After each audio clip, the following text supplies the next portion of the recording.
विद्येश्वर संहिता का 23वां अध्याय शिव नाम की महिमा।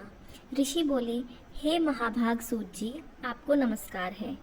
अब आप हमें भस्म की महिमा सुनाइए तथा रुद्राक्ष का महात्म्य और शिवजी के उत्तम नाम का महात्म्य भी कहिए, जिसे सुनकर हमारा चित्त प्रसन्न हो।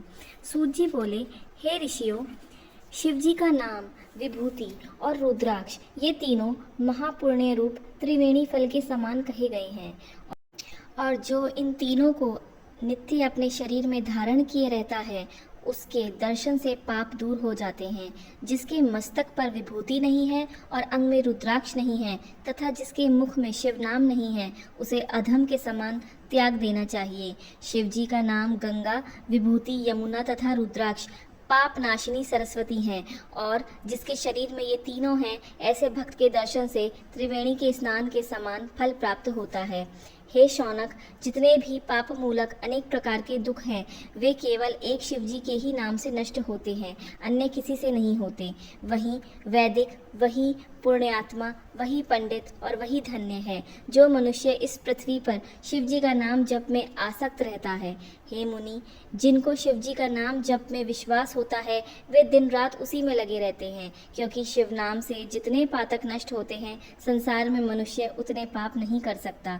शिव नाम रूपी नौका को पाकर मनुष्य संसार रूपी सागर में तर जाता है।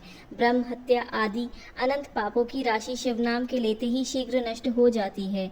जो पाप रूपी अग्नि से पीड़ित हुए हों, उन्हें शिव नाम रूपी अमृत का पान करना चाहिए, क्योंकि पाप रूप दावांग्नि से तप्त हुए को उसके बिना शांति नहीं प्राप्त होती। हे मुनीश्वर, जिसकी शिव नाम में अखंडित भक्ति है, उसको मोक्ष सुलभ है, अन्य को नहीं, ऐसा मेरा विश्वास है। हे मुनीश्वरों, बहुत कहने से क्या लाभ। मैं एक श्लोक में कहता हूँ कि श्री शिव नाम की महिमा संपूर्ण पापों को हरण करने वाली है। शिव नाम के प्रभाव से मनुष्य उत्तम संगति को पाता है। पूर्व काल में इंद्रगुम्न नाम का एक बड़ा पापी राजा था, जिसे शिव नाम के प्रभाव से उत्तम गति प्राप्ति हुई थी। हे द्विज श्रेष्ठों, यह मैंने तुमसे शिव नाम की महिमा कही है। अब आप संपूर्ण पवित्रों का पवित्र भस्म महात्म्य भी सुनेंगे। इस प्रकार श्री शिव महापुराण विद्येश्वर संहिता का 23वां अध्याय समाप्त होता है। हर हर महादेव।